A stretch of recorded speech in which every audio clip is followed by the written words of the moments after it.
Hey guys, welcome back to the Bond Report. My name is Chris, aka the Bearded Blofeld. So, I've been sitting on this one, and I didn't want to dive into this just yet because I really wanted to kind of soak this in before I made a full-blown video about it. Obviously, if you've seen the thumbnail, you know we're talking about the new edited Ian Fleming novels, the paperbacks, that are getting released. These were reviewed by a group of sensitivity readers and editors, and in my opinion, it was an overreach. This did not need to be done to a set of novels hitting their 70th anniversary. Of course, there's going to be things in those books that are taken out of context from a time forgotten when the world was just a different place.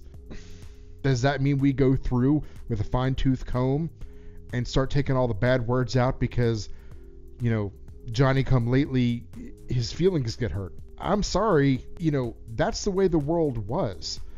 You don't get to rewrite history just because your feelings got hurt. And I'm sorry if that makes me sound insensitive to some people, but at the end of the day, that's my opinion. I'm going to stand by it. Having said that, here's the way I kind of look at this. Do I agree with the fact that they should be edited? No, I do not. Okay, just going to go ahead and put it out there. It's real simple, guys. I don't think this should have happened. Can I stop it? No. Is it going to happen? Yes. So if that's the case, I can either support the fandom and the franchise, or I can choose to try to make a statement boycotting them or not purchasing them. For me, honestly, when I saw the American covers, and I'm going to show a couple pictures of those here, grotesque. Who lets somebody with Microsoft Paint design these things? I mean, look at this. I have a hockey jersey, same font.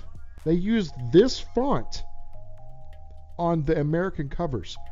That is not acceptable. There's no reason that should have happened whatsoever.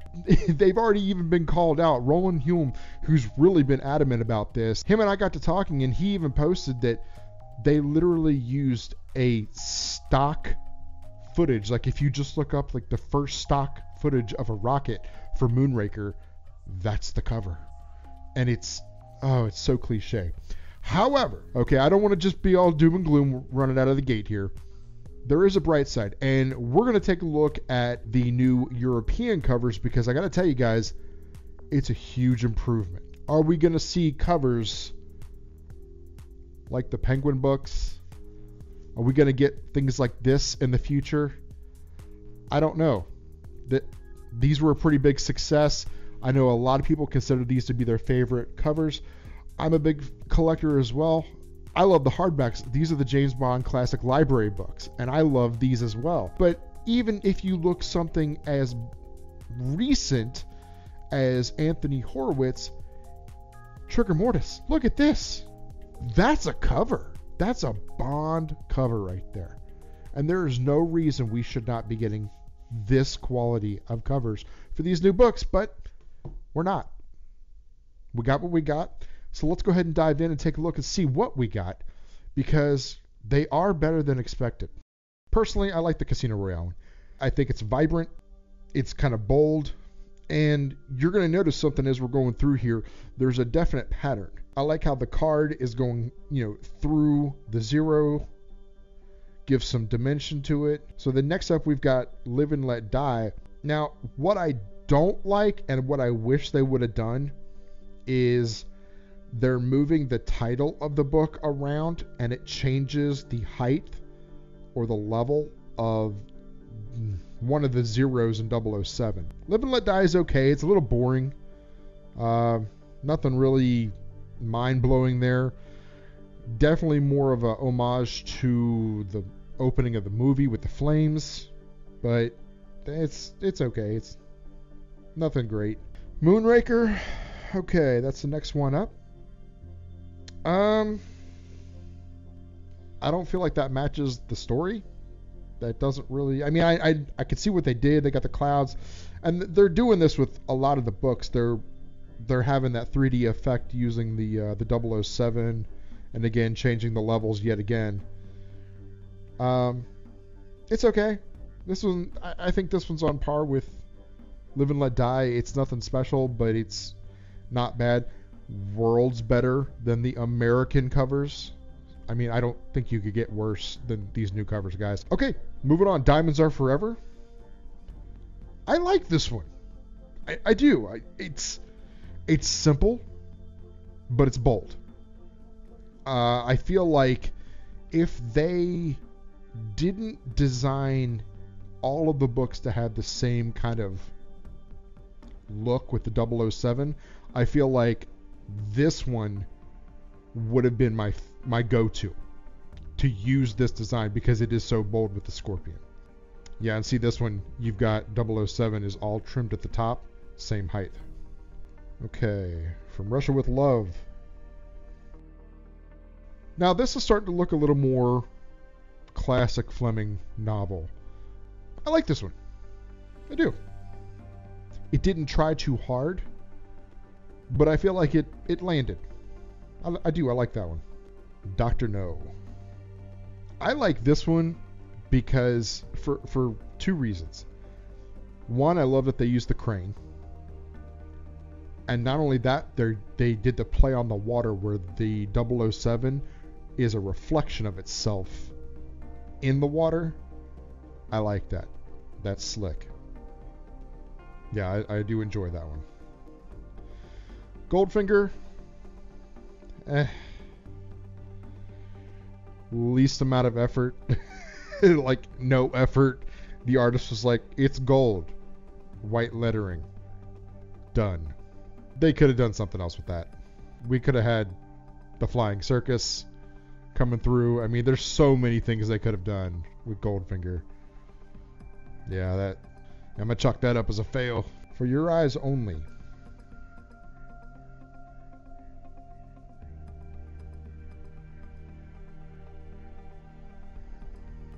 I don't understand that. It doesn't tie in at all. And this time we've got 3 different layers to the 007 logo. That cover looks like it just belongs on a different book altogether, like not a Bond book, like a bird watching book. Like that's not. No, I'm gonna call that a fail as well. Okay, moving on. We got Thunderball. Okay, I see what they did here. I can dig this one. I like how the 007 is cut by the harpoon. A lot of water in Thunderball, obviously one of the biggest underwater scenes, battles. It's simple, effective, and that strike through really does sell it. Yeah, I like that one. I like that a lot. All right, The Spy Who Loved Me. Now, this one is a standout. This one, I know I said the Diamonds Are Forever is probably my favorite. This one might be my favorite. The Spy Who Loved Me. Look at the neon outlining. This is so cool with the trees. This is slick. I like this a lot. Yeah, that plays right into the book. That's bold. That's nice. They did really well on that one. So, not all of these covers, as you can see, the covers are kind of helping sell me a little bit on these. I don't know. Okay, On Her Majesty's Secret Service.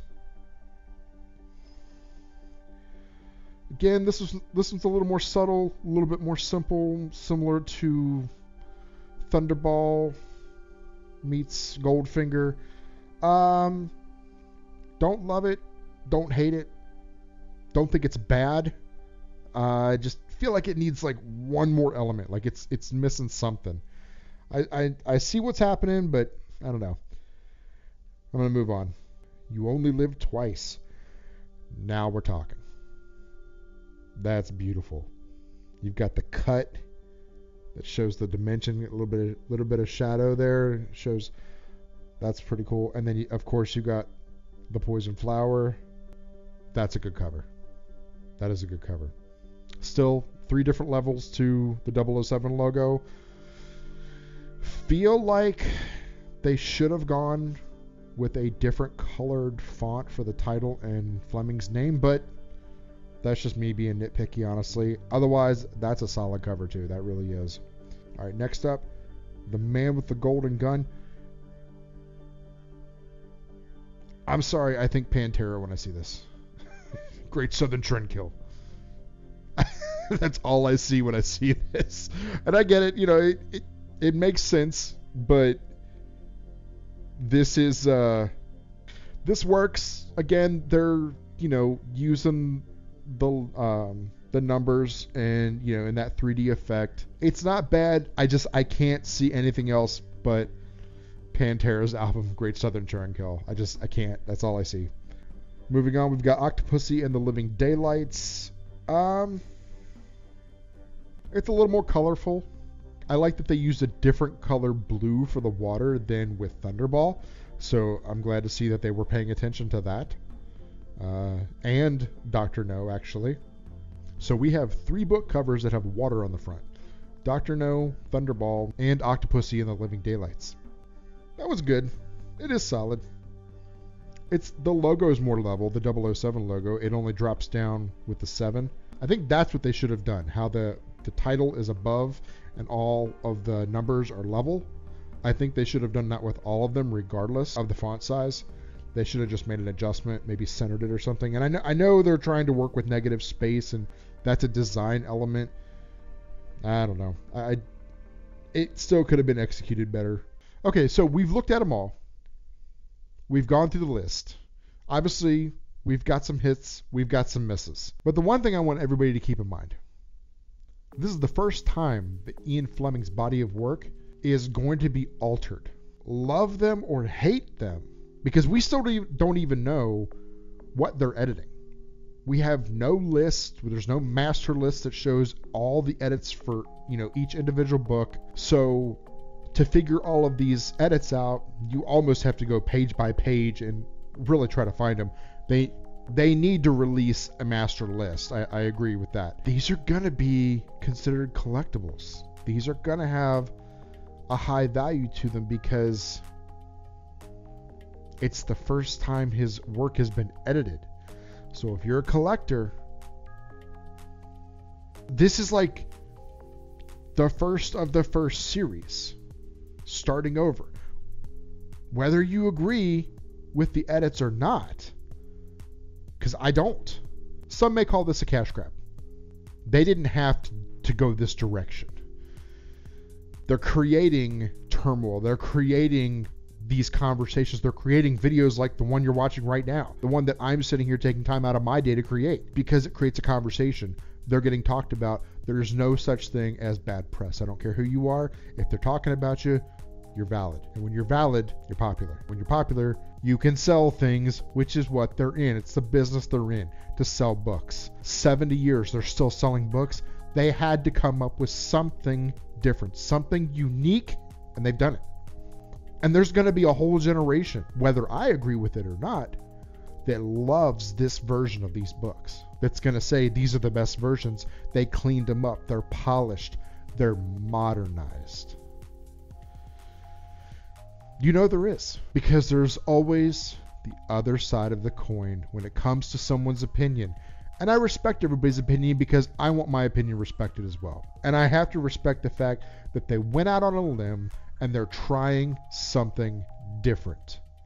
I don't think these are going to be a success. I think these are going to be printed in a limited run because I think there's going to be so few people that actually do buy them that it's going to be a short print. And for that reason, even more, I'm going to lean on my stance that they're going to be highly collectible. So, do you pick up a set? That way you always have the set to reference. So you always have your master one that you can go back to and say, oh, hey, on page, 76, he said this, this, and this. And on the new one, they changed it, and you can show your kids, your grandkids, your friends, and how it may not be the smartest move for their book franchise, and how maybe if they can catch it in time, they should speak out against authors' bodies of work being altered like this by sensitivity readers. That's my stance on it. I want to hear yours. Let me know down in the comments. Thanks so much for watching, and as always, Merry Christmas, 007.